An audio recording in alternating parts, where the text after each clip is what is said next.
Kafalatuhu sallallahu alaihi wasallam ba'da wafati walidatihi. Bagaimana pengasuhan Nabi kita sallallahu alaihi wasallam setelah wafatnya ibu beliau. Di antara tanda perhatian ibu beliau terhadap Nabi Muhammad sallallahu alaihi wasallam adalah ibu beliau membawa beliau untuk menemui akhwalnya di kota Madinah. Akhwal itu adalah paman, ya, paman dari pihak ibu, ya, paman dari pihak ibu di kota Madinah. Jadi sang anak ini yang masih kecil diperkenalkan, ya, dan ini adalah bentuk silaturahim yang dianjurkan dalam Islam, memperkenalkan anak-anak kita, ya, memperkenalkan anak kita di kalangan keluarga-keluarga kita. Adalah Rasulullah sallallahu alaihi wasallam bersama dengan ibu beliau namanya Aminah bintu Wahab. Bapak beliau Abdullah bin Abdul Muttalib dan ibu beliau Aminatu bintu Wahab. Ketika usia beliau sudah 6 tahun, maka ibunya pergi, ya, ibunya menziarahi mereka dengan membawa Nabi Muhammad sallallahu alaihi wasallam. Dan waktu itu ditemani oleh sang pengasuh yang salihah, Ummu Aiman. Beliau juga adalah ibu susu beliau, yang merupakan istri dari Zaid bin Harithah, ya, ibu dari Usamah bin Zaid radhiyallahu anhum jami'an. Jadi Ummu Aiman menemani waktu itu, ya, mengasuh, merawat, dan mereka naik 2 unta, ya, naik 2 unta. Wahum ala ba'irain. Mereka singgah di satu tempat di Dar An-Nabirah, maka mereka tinggal di sana selama sebulan lamanya. Ya, mereka bermukim selama sebulan di Dar An-Nabirah. Dan adalah waktu itu Rasulullah sallallahu alaihi wasallam masih mengingat kejadian-kejadian waktu itu, usia 6 tahun. Kemudian di waktu yang sama, pada saat perjalanan pulang, ibu beliau wafat, dan sejak itu beliau diasuh langsung oleh sang kakek, yaitu Abdul Muttalib. Dan Abdul Muttalib juga menunaikan amanah ini dengan sebaik-baiknya. Kemudian pengasuhan di masa Abdul Muttalib. Abdul Muttalib ini seorang yang dari kalangan bangsawan, ya, seorang yang pemuka Quraisy, sangat terhormat. Maka beliau Abdul Muttalib ini punya firash, ya, punya tembikar atau permadani khusus yang ditempatkan di bawah naungan Ka'bah, sehingga ketika Abdul Muttalib pergi ke Ka'bah, maka dia duduk di sana. Dan itu khusus untuk Abdul Muttalib. Tidak ada yang berhak duduk di tempat tersebut, di karpet atau permadani tersebut. Sampai sang anak pun, anak-anak dari Abdul Muttalib, tidak ada yang berani duduk di situ. Tapi Rasulullah sallallahu alaihi wasallam yang masih kecil waktu itu kadang datang ikut ke Ka'bah juga, dan kadang beliau masih kecil, ya, wajar kalau masih kecil, duduk di situ langsung. Dia tidak faham ini karpet khusus untuk sang kakek. Maka sang anak, ya, anak dari Abdul Muttalib yang notabene adalah paman dari Rasulullah, melihat Rasulullah, melihat Muhammad duduk di tempat itu, langsung mengambil, tarik.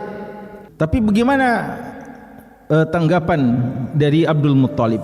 Beliau bilang, da'u ibni, biarkan dia, biarkan anakku itu. Ini Abdul Muttalib sudah ada firasatnya. Demi Allah, dia memiliki sya'na, dia memiliki, nanti kelak dia memiliki kedudukan yang khusus. Bahkan Abdul Muttalib yang menempatkan Rasulullah di atas karpet atau permadani tersebut. Itu satu contoh, ya, bentuk atau tanda bagaimana cintanya Abdul Muttalib kepada Rasulullah. Namun Allah takdirkan kebersamaan beliau di bawah asuhan Abdul Muttalib itu cuma sekitar 2 tahun saja. Setelah 2 tahun Abdul Muttalib wafat, dan dia mewasiatkan kepada anaknya, yaitu paman dari Rasulullah, Abu Talib. Dan ini tentu saja pilihan yang tepat. Dipilihlah Abu Talib untuk menjadi kafil, pengasuh, penjamin dari Nabi kita sallallahu alaihi wasallam, dan beliau pun sangat sayang dan melaksanakan amanah ini dengan sebaik-baiknya. Bagaimana Nabi kita Muhammad sallallahu alaihi wasallam di masa pengasuhan Abu Talib? Bahwa Abu Talib mulai mengasuh Rasulullah itu di usia 8 tahun ya. Jadi tadi usia 6 tahun, lalu bersama ibunya wafat dalam usia 6 tahun. Kemudian Abdul Muttalib mengasuh selama 2 tahun. Berarti pada saat pengasuhan di bawah tangan dari Abu Talib itu dalam usia 8 tahunan. Abu Talib ini mengasuh, melindungi Nabi kita sallallahu alaihi wasallam sampai tahun ke-10 dari masa kenabian. Padahal tugas itu terhadap anak paling ditekankan sehingga dia masa balik ya. Masa balik itu sebenarnya sang anak sudah dididik bagaimana bisa mandiri. Tapi Abu Talib seharusnya telah selesai masa tugasnya ketika Rasulullah usia 15 tahunan ya. Tapi ternyata Abu Talib ini begitu cintanya kepada Rasulullah, beliau mengasuh Rasulullah sampai usia Rasulullah sudah dewasa, 40 tahun lebih bahkan. Jadi bahkan sampai usia 50 tahun Rasulullah, Abu Talib ini masih mengasuh, menjamin, masih melindungi Nabi kita Muhammad sallallahu alaihi wasallam. Mungkin ada yang bilang, iya mungkin karena tidak ada anaknya jadi dianggap sebagai anak ya. Ternyata tidak. Abu Talib ini punya anak, tapi ternyata perhatiannya kepada Muhammad sallallahu alaihi wasallam lebih daripada anaknya. Dan ini tampaknya mengikuti wasiat dari firasat yang pernah disampaikan oleh sang Abdul Muttalib, bahwa sang anak ini kelak akan memiliki kedudukan khusus di tengah-tengah umat. Maka apa yang dilakukan oleh Abu Talib selama 43 tahun ya, selama 43 tahun beliau melindungi yahutuhu. Yahutu itu memagari, artinya menjaga betul, memproteksi ya Rasulullah dari semua hal yang bisa membahayakannya, melaksanakan setiap yang dibutuhkan oleh Rasulullah. Beliau membela bahkan Nabi kita SAW dan bersikap lembut kepadanya. Ya, ini di antara hasil keberhasilan Abu Talib menjaga Rasulullah, mentarbiyah Rasulullah ya, dan memproteksi Rasulullah dari semua hal yang bisa merusak ya lingkungannya. Maka apa hasilnya? Maka jadilah seorang Muhammad SAW dalam usia muda, beliau seorang yang terjaga dari semua perbuatan-perbuatan jahiliyah yang seandainya ada orang anak waktu itu pernah melakukannya sebelum datang Islam, dimaklumi ya, tanda kutip dimaklumi, karena memang gitulah tradisinya orang jahiliyah. Tapi ternyata Nabi kita terjaga dari itu semuanya ya, sampai-sampai kaumnya sepakat untuk menggelarnya sebagai Al-Amin, karena Allah Subhanahu wa taala mengumpulkan baginya segala keadaan-keadaan yang salihah. Tanda-tanda kenabian, belum dikatakan mukjizat ya, tanda-tanda ini cikal bakal kenabian, tanda-tanda bahwa dia kelak menjadi nabi.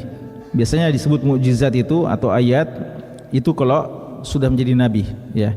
Ini sebelum jadi nabi, sejak kecil atau dalam usia muda atau menjelang kenabiannya, ada berapa tanda-tanda yang akhirnya menjadi bukti bahwa memang beliau sudah dipersiapkan oleh Allah untuk menjadi seorang nabi dan rasul. Apa itu? Pertama, beliau diucapkan salam ya, disapa oleh hajar, oleh batu. Diriwayatkan oleh Imam Muslim dari Jabir bin Samurah radhiyallahu anhu, beliau mengatakan, sungguh saya tahu di Mekah ada batu. Batu itu ucapkan salam kepada saya sebelum saya diutus, dan saya sekarang masih tahu yang mana itu batunya. Jadi beliau, batu pun ucapkan salam kepada beliau. Nanti ada pelajaran dari sini.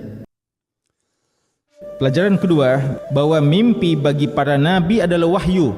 Beliau lihat dalam mimpinya dan memang terjadi sebagaimana persis apa yang beliau saksikan pada saat beliau mimpi. Awal kali Nabi kita sallallahu alaihi wasallam mendapatkan wahyu itu dimulai dengan mimpi yang betul, mimpi yang benar. Dan beliau ketika melihat mimpi, dia akan datang sebagaimana potongan subuh, artinya sangat terang, jelas. Jadi beliau lihat jelas dan memang terjadi sebagaimana apa yang beliau saksikan. Yang ketiga adalah uzlah dan tahannus. Ketika orang-orang semuanya pada bergaul, berinteraksi tanpa batas, beliau di usia menjelang 40 tahun atau pada saat usia beliau 40 tahun, beliau diberikan firasat dan kecintaan pada hati beliau untuk berkhalwat. Beliau mengisolasi dirinya, meninggalkan keramaian banyak orang, dan beliau pergi ke Gua Hira. Beliau melakukan tahannus, yaitu beribadah. Tujuannya adalah beribadah di malam-malam sebagaimana disebutkan dalam hadis Bukhari dan Muslim. Ya sekian ini, wallahu taala alam, sallallahu alaihi Muhammad wa ala alihi wasallam.